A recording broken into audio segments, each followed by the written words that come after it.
आताच मंत्रालयामधून एक बातमी पंकजाताईंनी दिलेली आहे की त्यांच्या ओबीसी आरक्षण उपसमितीची बैठक तिथं झाली आणि त्या बैठकीमध्ये ह्या सगळ्या ओबीसी नेत्यांनी मागणी केलेली आहे की खोट्या कुणबी नोंदी किंवा कुणबी आतापर्यंत जे काही प्रमाणपत्र दिले गेलेले आहेत त्याची श्वेतपत्रिका काढावी। मराठा समाजाचा एक कार्यकर्ता म्हणून आम्ही तुमच्या या गोष्टीचा विरोध करणार नाही। तुम्ही खोट्या कुणबी नोंदी असतील त्याच्या श्वेतपत्रिका काढण्याची मागणी केली ही 100% तुम्ही कराच, परंतु 23 मार्च 1994च्या JRची सुद्धा श्वेतपत्रिका काढण्याची मागणी या माध्यमातून मी पंकजाताईंना असेल, त्या उपसमितीला असेल किंवा माननीय मुख्यमंत्र्यांना या प्रसंगी करतो। कारण 23 मार्च 1994च्या JRच्या माध्यमातूनच मराठ्यांच्या हक्काचं 16% आरक्षण ओबीसीमध्ये अतिरिक्त वर्ग केलेला आहे। हे महाराष्ट्राच्या समोर ढळढळीत सत्य समोर आलेलं आहे। त्यानंतर जे आरक्षण खाल्लं गेलेलं आहे त्याही आरक्षणाची श्वेतपत्रिका काढावी।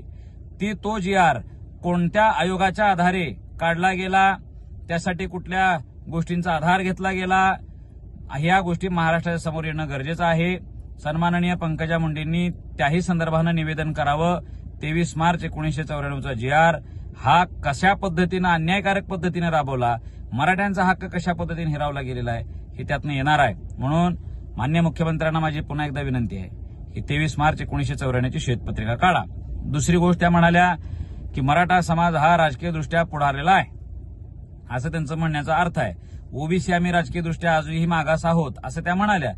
माझं असं म्हणणं आहे, जर काही मंत्री आणि काही मुख्यमंत्री मराठा जातीतले झाले म्हणून तुम्ही त्यांना मागास म्हणत असाल किंवा पुढारलेले म्हणत असाल, तर आज देशाचे पंतप्रधान नरेंद्र मोदी हे सुद्धा एका ओबीसी समाजातून येतात।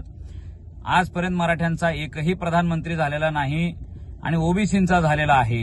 मग याचा अर्थ ओबीसी सगळे पुढारलेले आहेत असाच होत असेल तर ओबीसी आरक्षण सोडणार आहेत का? आणि देशाचे राष्ट्रपती सुद्धा आदिवासी आहेत, एखाद्या आदिवासी झाल्या म्हणून सगळा आदिवासी पुढारला असं तुमचा म्हणण्याचा अर्थ आहे का? या प्रश्नाचंही उत्तर पंकजाताईंनी द्यावं। देशाला, महाराष्ट्राला हे माहिती पाहिजे की काही 4-2 घराणी म्हणजे तो संपूर्ण समाज नसतो।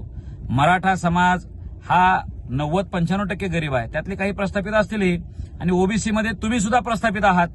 मुंडे घराणं प्रस्थापितच आहे, सावे घराणं प्रस्थापितच आहे, भुजबळ घराणे प्रस्थापितच आहे, तुमच्याकडे काही संपत्ती कमी नाही। आणखी अनेकही धनगर समाजातलीही प्रस्थापित आहेत, तेली समाजातली प्रस्थापित आहेत। म्हणून तुम्ही अशा पद्धतीनं मराठ्यांच्यावर आरोपित करू शकत नाही। मराठा समाजाचा हक्क हा संविधानानुसार मिळणार आहे, ते संविधान आम्हाला अलाव करणार आहे, आम्ही त्या पद्धतीनं लढणार आणि आमचं हक्काचं ओबीसी मधलं आरक्षण आम्ही मिळवणार।